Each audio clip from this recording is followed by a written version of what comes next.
Good evening. I'm Don Hudson, and welcome to the 7. More affordable housing is coming to Oak Ridge. Let's take a good look at that story that tops our list of the 7 big stories. And we are talking about major affordable housing projects going on. Oak Ridge approving a plan for the Housing Authority to move forward on the multi-million-dollar financing. Now, it's one of the largest overhauls and additions to public affordable housing in Oak Ridge history. As a way to mitigate the affordable housing crisis, the Oak Ridge Housing Authority plans to build 104 rental units, a mix of apartments, townhomes, and duplexes in the Scarborough community.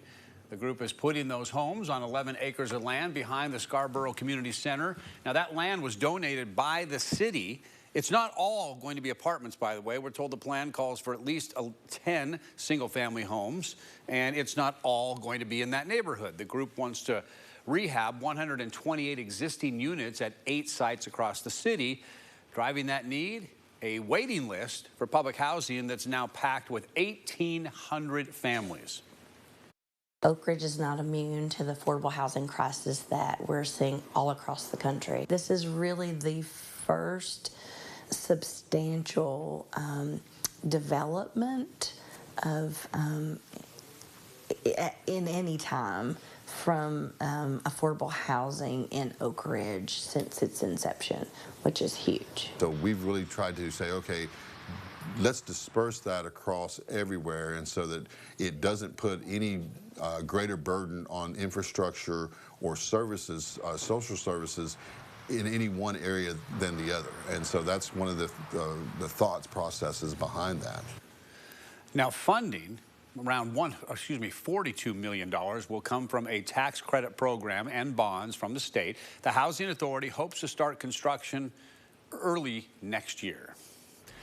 All right, new answers in our Big 7 list from a deadly wreck here. An accident, the one that we told you about yesterday out on I-75 in Loudoun County. Well, we've learned new information, including the name of the person who died, Mary Naff, a 66-year-old woman who was driving a Lexus SUV.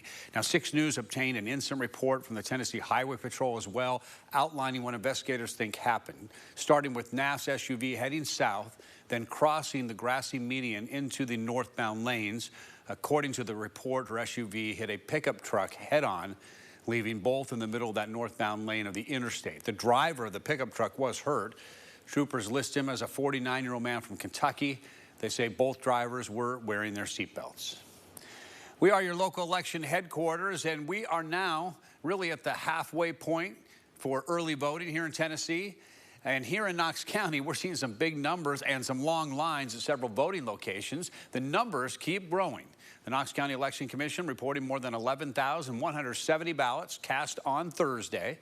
That brings the total of early in-person voters to 92,000. Now, at the busiest voting location, the downtown west location near Westtown Mall, they registered more than 2,200.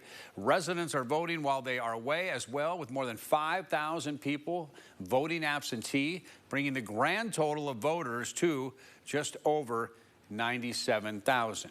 Now, looking past Knox County, here are some voter tallies from surrounding counties. More than 29,000 people have voted in Blount County. In Loudoun, 18,000 plus. In Sevier County, over 16,600. Anderson County, just over 9,200.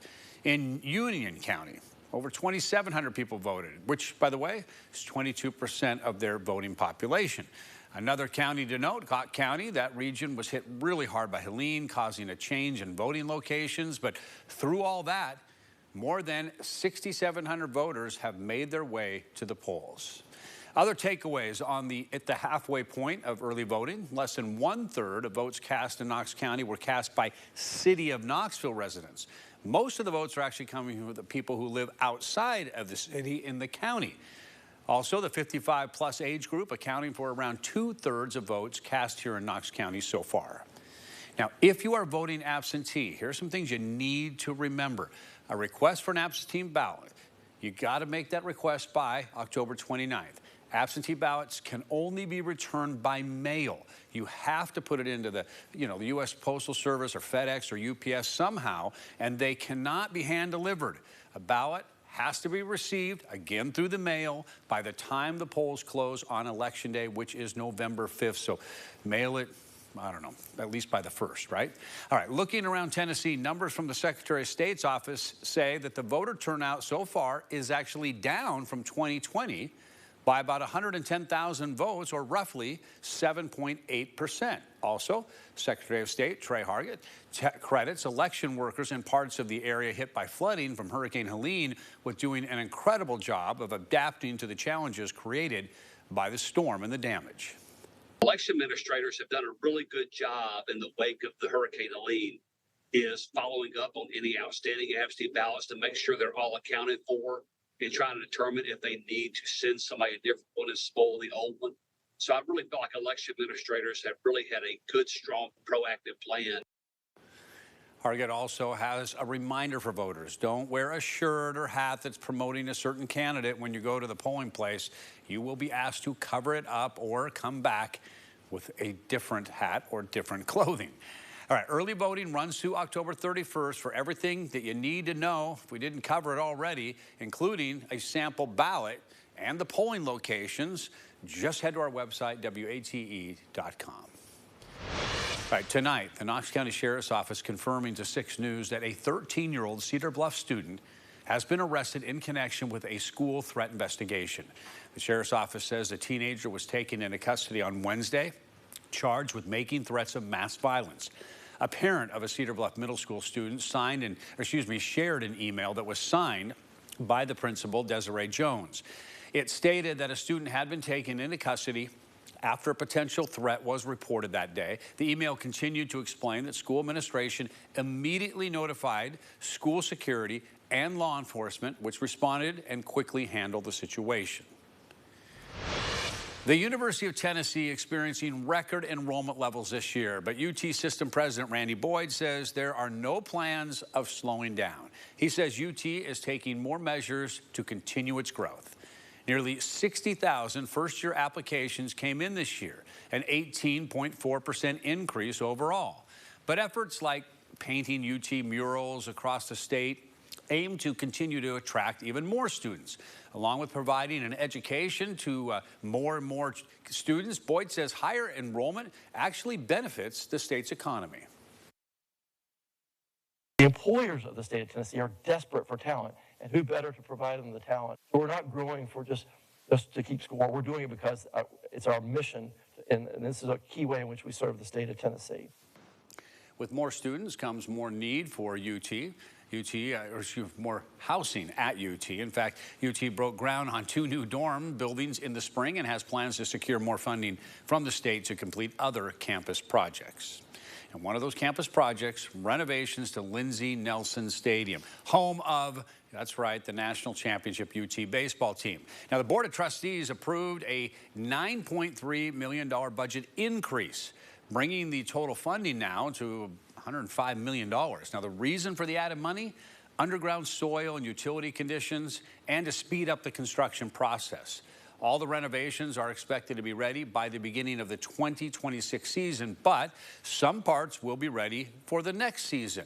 This includes a right field student section, additional restrooms, and a permanent net system. All right, downtown Knoxville has a different feel tonight. There are fewer cars down there, and parking spots look like this instead of just being open. It's all part of Parking Day, a time when several streets in downtown turn into a pedestrian zone. It's an event that also invites people to reimagine the use of public space, turning parking spots into pop-up parks. Some of the spaces feature live music, art installations, food and local vendors, and much more. And we caught up with some presenters to see their thoughts and check out their thoughts on the event and its purpose. It's a great environment. It's really great to engage with the community, people that live here, make the city feel alive, and it's just great to convert really unused pedestrian space, because it's for vehicles, and turn it into a way that people can engage with the sidewalk, engage with each other, engage with the community. Now, these portions of Market Street and Union Avenue are closed to cars right now. Market Street between Clinch and Union Avenues. Union Avenue between Walnut and South Gay Streets. You can see that there on the map, that area. These streets, they will reopen Sunday evening at 6. Now, this is the same closure that will be happening each weekend through the end of the year.